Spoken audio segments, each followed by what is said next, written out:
have a question. What is your favorite song and how do you connect with it?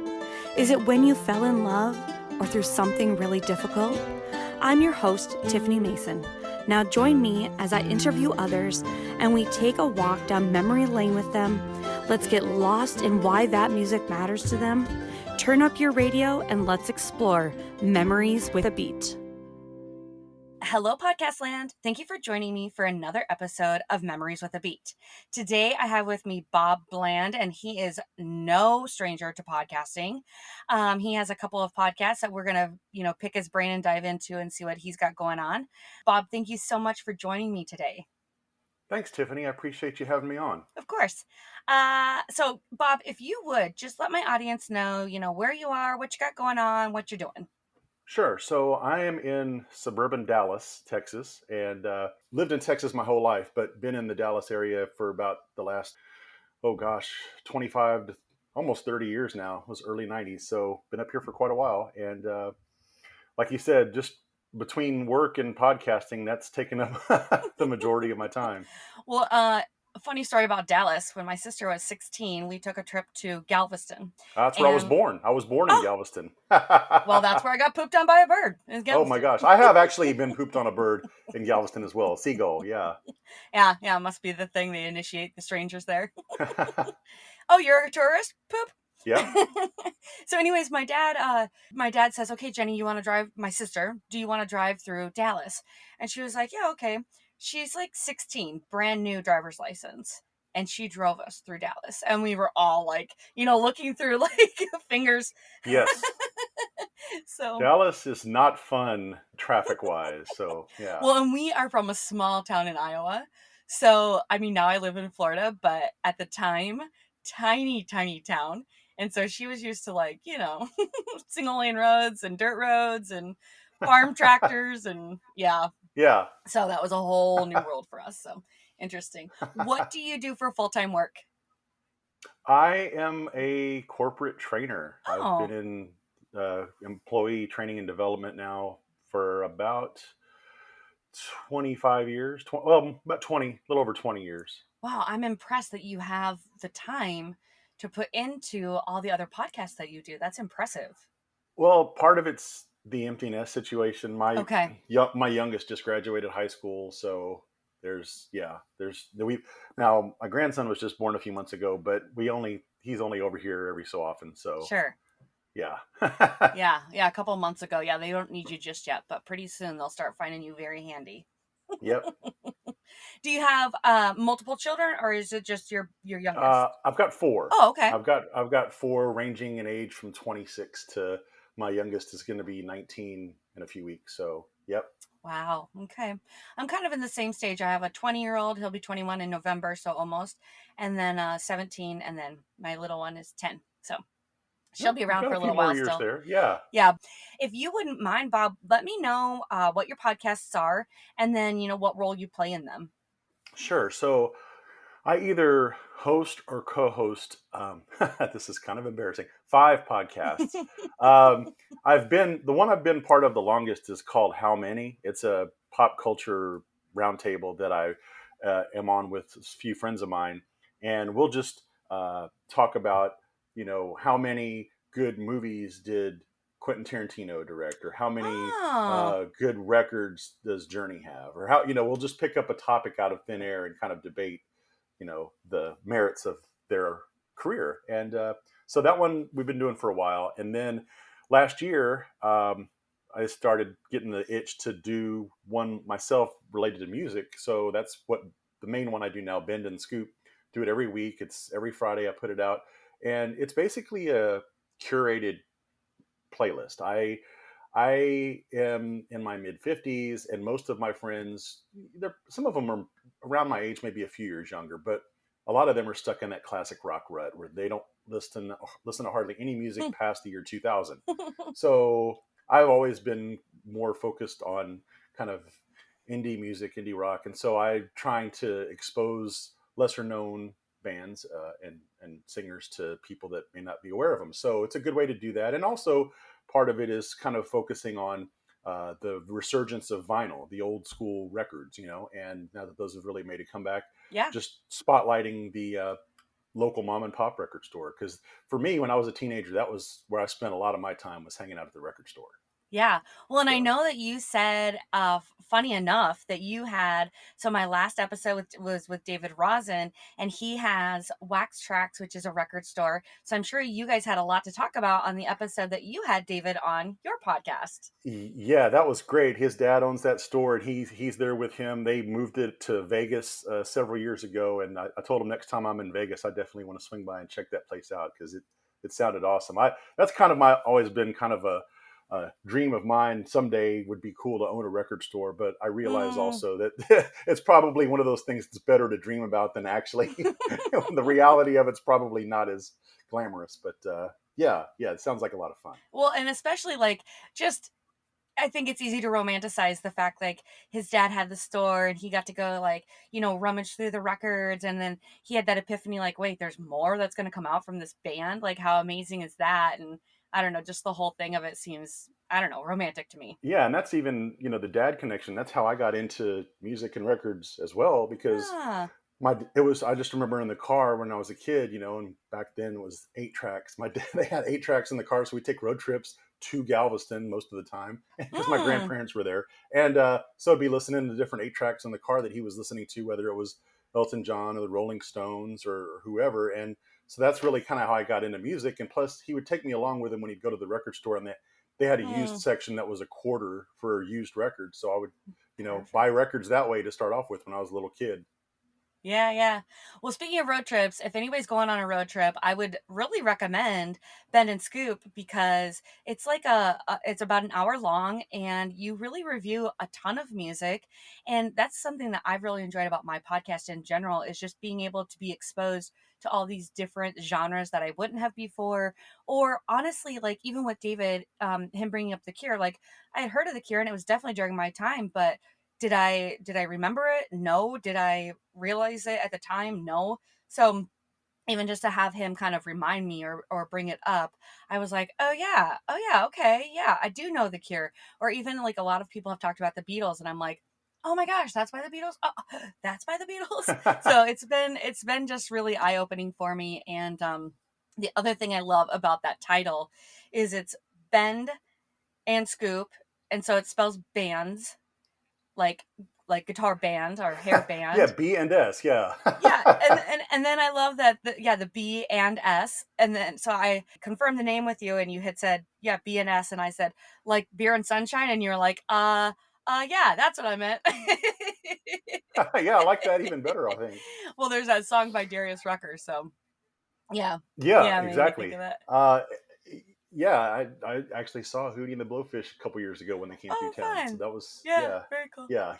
But the whole thing about the guest, that was really my wife's idea, because I had done probably about 10 of these episodes just with the Mm-hmm. music, and somebody had reached out and said, "Hey, do you do have guests on? I'd love to do like a guest exchange or whatever." And I'm like, I just play music." And my wife's like, "Don't know. You need to have people on." And so, especially for music podcast, it's a good way. And like you said, it adds another level to not just hearing songs, but hearing people talk about the bands and music they like. So Yeah, I yeah. completely agree. Well, speaking of bands and music they like, do you want to let my audience know what song you chose? And then we'll kind of dive into the lyrics or the memories or whatever, however you connect with it. Sure, and this is not really going to be a deep cut or something people aren't familiar with. This is it goes a little ways back. It's from 1978, Baker Street by Jerry Rafferty, which some of the younger people may be more familiar with the Foo Fighters cover that was done a while back. But yeah, that's my song. Well, very good. Yeah, I definitely heard it and I was like, oh, yeah, I know this song. When you hear this song, are you transported somewhere? Are you, do you remember something? Or is it more just you love the song, you love the lyrics, you love how you feel when you hear it? I mean, I do love the song and the lyrics, but this is literally 100% all about the nostalgia, Mm, all about taking me back. And it's very specifically to that summer, because it was summer of 78. So I would have been about to turn 12 because my birthday's in September. okay. So I would have been at the tail end of being 11. So that both my parents worked. And that was the first summer they left me alone, Oh. latchkey kid on my own. So I had the bike. rode into town, and just everywhere I went to, the arcade, wherever it was, that song was playing all the time, everywhere. And it was just, I just associate that song so deeply with my first taste of freedom, like, wow, I'm actually able to go out and do things by myself. And it's just, yeah, every time I hear it, it just takes me back. That makes me think of I had a green banana seat bike, and same thing, like we could just ride our bikes wherever all day, and now that seems so crazy. Like I want my daughter checking in. She's 10, she'll be 11 soon, and I want her checking in like all the time. I want to know where she is. The world has just gotten a little bit more scary, or you know whatever, Yeah. not as safe. And so yeah, I can completely agree with the freedom, or the carefreeness. I think that's what it is, carefree. Yeah, and it really was like you said. You weren't checking in. You were just out all day, hours at a All time. No day. cell phone. No way. It was just you were on your own. And I sometimes think about, it gets really hot here in Texas. I grew up in Central Texas between Austin and San Antonio. Okay. So summers, it's 100 a lot of the time, and I don't remember ever going out and riding the bike with sunscreen on. I don't ever remember drinking water during the day. It's just, I'm sure I did, but Sure. it's just like I'm thinking, God, how did I survive? Just I don't riding my bike miles and miles and miles, no water, no sunscreen. Just it didn't phase me in the least. Well, maybe you had a ball cap on.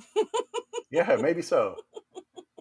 Now, when you went to the arcade, did you meet up with your buddies? Was there a specific game that you played? Well, back then it was still really the early days of video games. So, like, there was a lot of pinball machines still, but there would be Mm. things like Space Invaders, I think, had just come out. So, it wouldn't be until another couple years where a lot of the games that we would really play all the time and love, Pac-Man and Galaga and all that stuff would come out. But then there were a few. There was a couple. It was just that was kind of part of the allure of it. Also, was these are new. Oh, this is I don't never seen this before. A video game. Sure. Wow, Yeah, yeah. yeah. Oh my gosh, there's so many connections, because when I interviewed David, he also had that arcade, that big arcade game sitting behind him. I don't know if you saw it when you interviewed him, but he was a big fan of the arcades too. So it was just kind of a sign of the times, really. I think that those kind of went hand in hand. And the pinball machines, man, I loved a good pinball machine. Whenever we'd Oh yeah. go to a restaurant, and they'd have one, we'd just be dying to play it. More so, I think, than an arcade game. Yep. Maybe because you felt Yep. like you had control over that ball a little bit.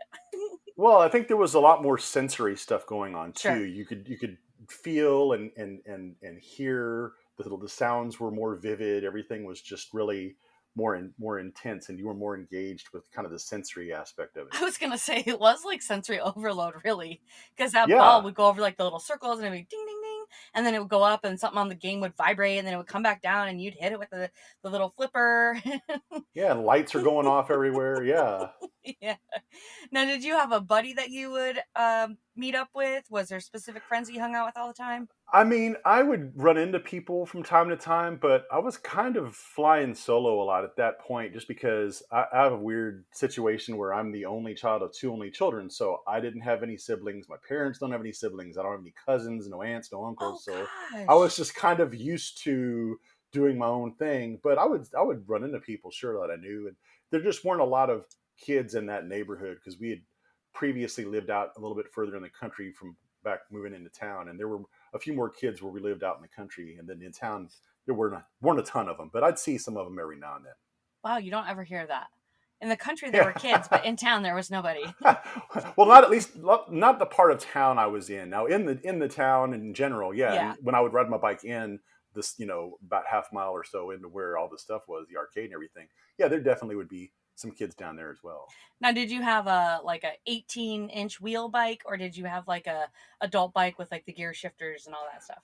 No, it was the banana seat, Oh, Free Spirit or Huffy or whatever, with the little evil Knievel noisemaker on the on yeah, the handlebar to make it seem like a fake motorcycle, all that stuff. that's awesome. Hey, listeners, if you're an entrepreneur like me, I know that you have a lot of hats that you have to wear. But guess what? I have really good news. I've just found a system. I call it the No More system. Why do I call it that? Well, no more wondering if someone looked at your proposal. No more worrying about checking messages on multiple platforms. No longer having to check back with a prospect and see if they need to reschedule. No more worrying about the prospects that ghosted you. There's an automation for that. There are tags and segmentations that will update a contact's record when they say open an email or whatever. It's amazing.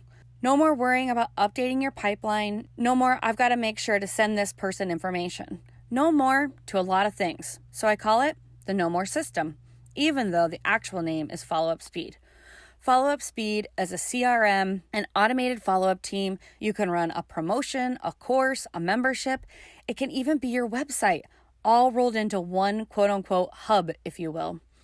It's seemingly endless, all of the different pipelines clients can go through with Follow Up Speed. Best part, it's at their speed. I just want to share one more thing, which is my favorite current automation. If a client or listener texts one of my keywords, sure, I can have an automation in place, or I can reply as myself. And that's who they've invested in, correct? Us, the business owner. I hope you can see your day-to-day being simplified and your business growing as a result.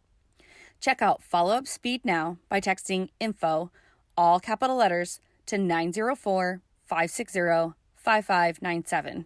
And of course, it'll be in the show notes. Now, back to the show. Yeah. So you said that you were hearing out just kind of all summer. Did you play the music at your house, or are you just saying like when you would go to the arcade or when you would go into some shops and stuff, it was just kind of on?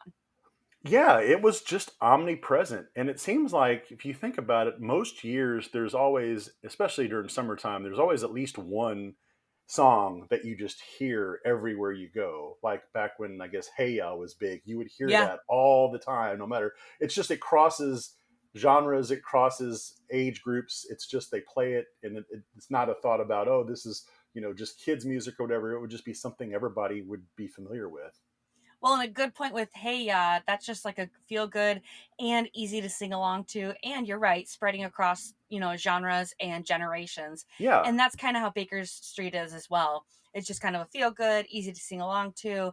And again, just kind of crossing, it's relatable for everybody. Yeah, it would probably be a lot harder sell for kids of today because it's kind of mellow and it's not, but I think back then it was like, oh, this is really cool. I like this. Yeah, I agree. I agree completely. Are there any lyrics that you specifically connect with that you remember popping up, you were singing loud to, or just like when that chorus would hit, you'd really get into it, anything like that for you? Well, I think for sure my favorite part of the song is just that saxophone solo. That's just it's kind of Mm. very majestic and soaring, and it's almost like, there's just this kind of um magical quality about it when you hear it. It just really, especially if when you're riding a bike and you're just kind of hearing it in your head. But there's Oh, sure. definitely some lyrics that you always think about. And of course, when you're 11 years old and you hear a line like, he's going to give up the booze and the one night stands, it's like, okay, I know what booze is.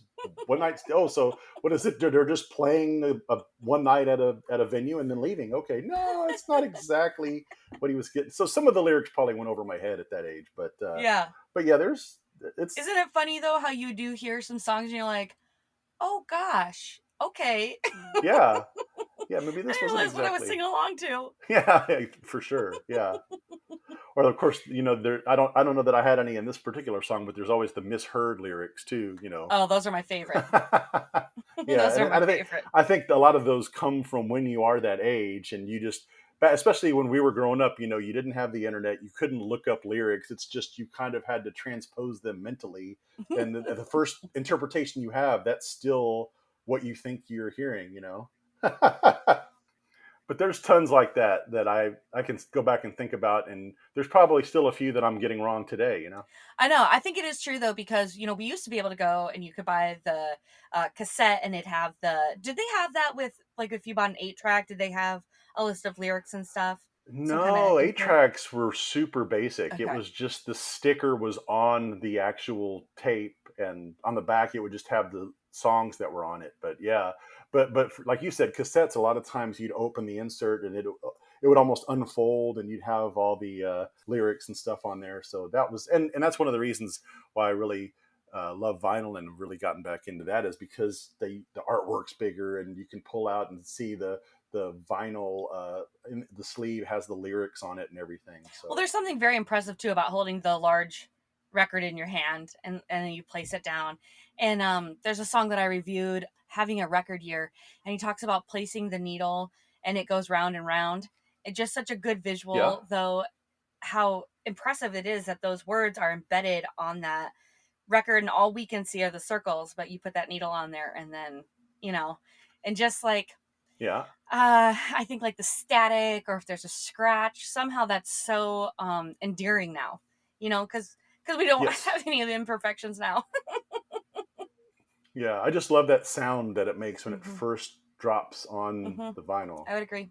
Yeah, My it's husband just great. recently, we have a restaurant in St. Augustine, Florida, and he recently put a record player in there and hooked it up to speakers so that when guests come in, they can, go through the vinyl and they can put a record on. So That's I really think that, cool. I yeah, love that. yeah. So it's a good ambiance when people come in. Well, yeah, and it's part of the whole making you feel at home, like your home kitchen or Hmm. whatever. Well, here's your stereo and your turntable, your record collection. Go ahead and put on what you want to hear. Yeah, Yeah, yeah, absolutely. Well, was there anything else you want to add about this song?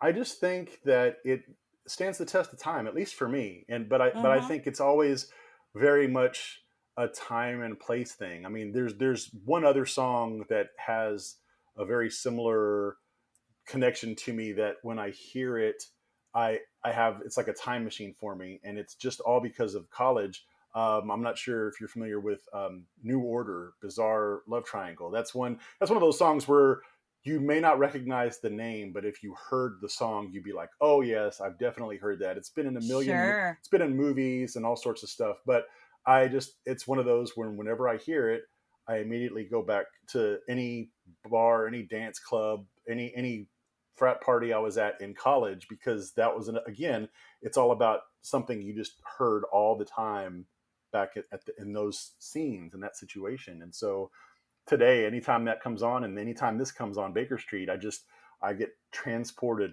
And to me, that's the whole essence of your podcast is about the songs that do that. And Absolutely. there's just some songs that have that quality. Part of it is where you were when you heard it, but I think the song itself has a lot to do with it, just the timelessness of the song.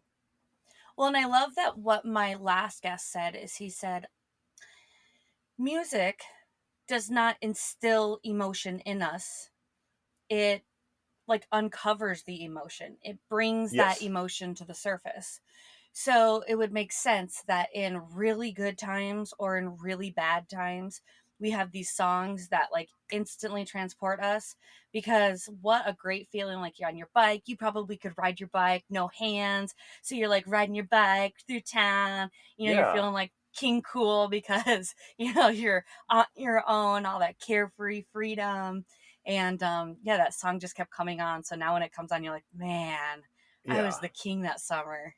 It just no matter where I am, what I'm doing, whenever I hear that song, it just puts me in a good mood. I just am It's like, almost because time for your 12th birthday. yeah, exactly, exactly. I'm almost gonna be 12 again, Yeah. which I really wish I would because I've been 12 now for probably about 5 times that I need to stop being 12. I'm gonna slow it down a little bit. My son said to me, he's like, he's getting ready to graduate. Well, this will be his senior year. And he's like, I don't feel like I'm old enough to graduate. I said, you never feel your age. You just, I mean, that's what I hear from everybody, and that's how I feel. I always feel younger. It's the paradox: when you're young you always want to be older, and when you're old you always want to be younger. There's never, I mean, I'm trying to think of what age you're just like, maybe 30, maybe 28 or something, when you're like, this is where I want to be. But it's, the 20s really are great, but that's just, you're not quite where you want to be financially to be able to do the stuff you want to be. And then by the time you get into your late 30s and 40s, and okay, now financially we can do stuff, but you're starting to get older and you're slowing down a little bit. So it's Yep. it's just hard to find that sweet spot. Yep. I would completely agree with you. Well, I really appreciate your time. You guys, I'm going to have Baker Street, of course, in the show notes. I'm also going to put, I was going to say B and S, bands or Bend and Scoop. There we go. Bend and Scoop Yeah. in the show notes, as well as How Many, because I think that sounds like a great podcast. But I really would encourage you guys, if you're going on a road trip, of course you want to play Memories of the Beat, of course. But you would want to follow that up with a little bit of B&S, bend and scoop. Thank you so much for being my guest today, Bob, and I hope you have a great rest of your day. Thanks so much for having me, Tiffany. This was really fun. And my audience, I hope that this episode was music to your ears. Well, that was fun, wasn't it? You never know what rabbit holes we'll get to go down and explore. Were you reminded of anything? Or anyone? Share what it was with me in a review. Honestly, the reviews don't do me any favors other than knowing people like you are listening to this podcast. Insert cheesy wink. However, the ratings do help, so leave me 5 stars. You know you wanna. This podcast was produced by Virtual You, supporting you in all things podcasting. To connect or check me out on social media, I know you're just gonna stalk me. But see the show notes, as always, for details. Can't wait to dive into my next guest's memories with a beat. Hit subscribe now. You don't want to miss the next episode.